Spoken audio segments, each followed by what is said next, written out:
Hello, my dear lovely students. Welcome to the class. My name is Mansi and I am your English grammar educator. Today I will explain you the 31 chapter of class 7. This chapter name is essay writing. We all write essay and there are some step to write an essay. हम essay को किस तरीके से अच्छा बना सकते हैं उसके लिए कुछ points पहले हम देखते हैं, फिर हम essay writing करेंगे. आइए चलते हैं. An essay is a piece of writing in which the author express their thoughts and opinions about a certain subject. एक essay क्या है? एक piece of writing है जिसमें एक author मतलब लिखने वाला एक्सप्रेस करता है अपने थॉट्स को और ओपिनियन को किसी एक पर्टिकुलर सब्जेक्ट पर. एक फिक्स सब्जेक्ट होता है, उस पर अपना ओपिनियन और थॉट्स बताता है. It might also provide information और ऑन एन सर्टेन टॉपिक और स्पेसिफाइज फ्रॉम अ स्टोरी और description. It might also provide, क्या प्रोवाइड और कराती है? इंफॉर्मेशन किसी सर्टेन टॉपिक पर और स्पेसिफाइज फ्रॉम अ स्टोरी और description. It has several well written and coherent paragraphs about the issue at the head at hands. ये क्या करता है? ये वेल रिटन पैराग्राफ होता है जिसमें सारे इशू जो होते हैं वो सब डिस्क्राइब होते हैं पैराग्राफ में. Points to remember are, points जो हमें ध्यान में रखने हैं जब हम एक ऐसे लिखते हैं. अ गुड ऐसे should establish a single theme and have a clear goal. एक अच्छे ऐसे में क्या होना चाहिए? Single theme. एक सिंगल थीम पर हम कोई ऐसे लिखें और उसका एक क्लियर गोल होना चाहिए कि हम किस लिए वो ऐसे लिख रहे हैं. The topic should be mentally defined with clarity. Topic हमेशा टॉपिक हमारा क्लियरली डिफाइन होना चाहिए जो पढ़ने वालों को इजीली समझ में आए. It may be approached differently and from many perspective, और उसको हमें अलग अलग पर्सपेक्टिव के हिसाब से लिखना है. Next is an essay should follow a predetermined orderly course of reasoning and should conclude in harmony. The next is the essay substance should not be overly lengthy even though the length depends on the topic. Whatever the subject or theme, the essay should be a quick exercise with clear experience. ऐसे क्या होना चाहिए? बहुत ज्यादा over लेंदी नहीं होना चाहिए. जितना जिस टॉपिक पे हमें पूछा है उसमें हम जितना डिफाइन कर सकते हैं उसको उतना ही डिफाइन करना चाहिए. जो भी सब्जेक्ट या थीम होती है, ऐसे should be quick exercise with clear expression. ऐसे क्या होना चाहिए? उसकी क्विक एक्सरसाइज मतलब हम उसको जल्दी से क्विकली एक्सप्लेन कर पा रहे हैं उस क्लियर एक्सप्रेशन के साथ. The language and sentence structure used in an essay should be straightforward, natural and uncomplicated. जो लैंग्वेज और सेंटेंस स्ट्रक्चर होता है उसमें क्या यूज होना चाहिए? उस ऐसे का उसमें एक स्ट्रेट फॉरवर्ड लैंग्वेज यूज होनी चाहिए, नेचुरल होना चाहिए और कॉम्प्लिकेटेड नहीं होना चाहिए जो किसी के समझ में ना आए. जो उसको पढ़े उसको सबको समझ में आ जाए. जैसे आइए पढ़ते हैं example. Read an essays on the following topic. कुछ टॉपिक्स हैं उन पर हम एसे पढ़ते हैं. टॉपिक है symptoms and prevention of corona virus. जो कोरोना वायरस फैला था उसके सिम्टम्स और प्रिवेंशन क्या क्या है आइए पढ़ते हैं. इस टॉपिक पर एक ऐसे A broad family of viruses called coronavirus can infect both humans and animals and make them sick. एक बहुत वायरस की बहुत बड़ी फैमिली को कोरोना वायरस बोला गया. वो क्या करता है? ह्यूमंस को भी और एनिमल्स को भी इन्फेक्ट करता है और उनको बीमार करता है.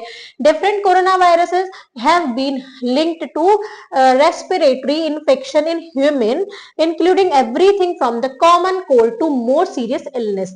कोरोना वायरस क्या करता है? रेस्पिरेटरी सिस्टम को इन्फेक्ट करता है सीधे ह्यूमन बीइंग के और सिंपल कोल्ड से स्टार्ट होके और मोर सीरियस इलनेसेस पर पहुंच जाता है. कोविड-19 is another name of the corona virus. कोविड-19 कोरोना वायरस का दूसरा नाम है. Before the outbreak in Wuhan, China in December 2019, this novel virus and illness was unknown. इससे पहले जब ये वुहान चाइना में दिसंबर 2019 में जब इसका केस पहली बार आया उससे पहले ये एक अननोन था.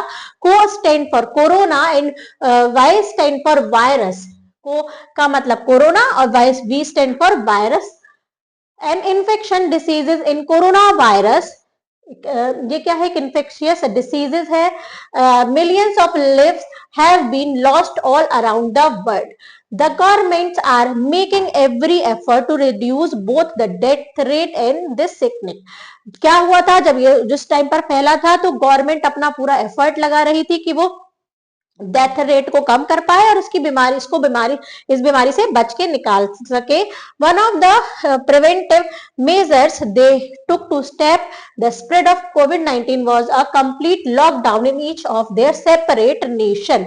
India is one of these countries. बहुत सारी कंट्रीज में क्या हुआ था, लॉकडाउन लग गया था इस कोविड-19 के चलते. तो उसमें क्या थी, इंडिया भी हमारी एक कंट्री इंक्लूड थी. द मोस्ट टिपिकल कोविड-19 symptoms include fever, exertion and a dry cough. क्या हुए थे जो मोस्ट टिपिकल सिम्टम्स थे इस वायरस के, वो क्या क्या थे, फीवर होता था, एक्सर्शन होती थी और ड्राई कफ हो जाती थी, सूखी खांसी. Pneumonia, subauto acute respiratory syndrome and patient mortality have all been described in more several cases.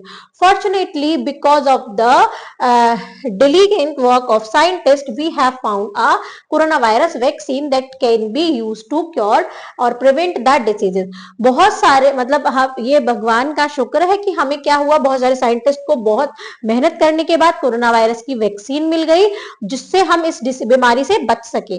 For instance Covaxin and Covishield are two such vaccine available in India.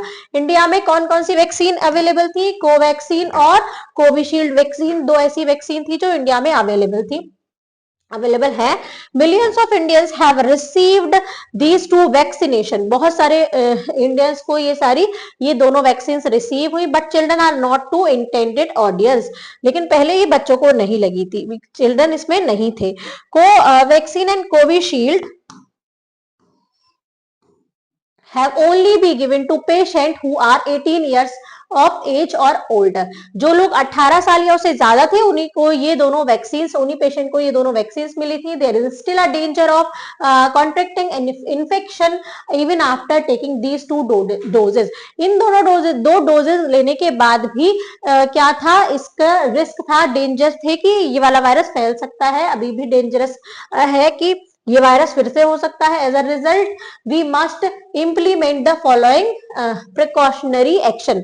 तो इसके लिए हम कुछ ऐसे प्रिकॉशंस है जो लेने पड़ेंगे. वो कौन कौन से हैं? We should regularly clean our hand with a sanitiser, soap and water. हमें रेगुलरली अपने हाथ को सैनिटाइजर, सोप और वाटर से क्लीन करना है. We should use a face mask. हमें फेस मास्क को यूज करना है. Avoid crowded area and maintain a safe distance of at least 1 meter from people. Crowded places को अवॉइड करना है और एक safe distance at least 1 metre people से बनाकर रखना है. We shouldn't leave the house without a reason. हमें घर को बिना रीजन के नहीं छोड़ के जाना है. मतलब हमें घर में अगर हम रह रहे हैं तो हमें बिना बात के घर से बाहर नहीं निकलना है. We must always act in accordance with covid appropriate behaviour in society. हमें कोविड एप्रोप्रिएट बिहेवियर ही रखना है अपना सोसाइटी में. तो इस टाइप से हमने क्या लिखा, एक ऐसे लिखा कोविड-19 पर. आइए चलते हैं कैशलेस इंडिया. सेकेंड टॉपिक क्या है हमारा, cashless India. After the union government move forward with its plan to demonetize currency note of 501,000, the phrase cashless India was coined.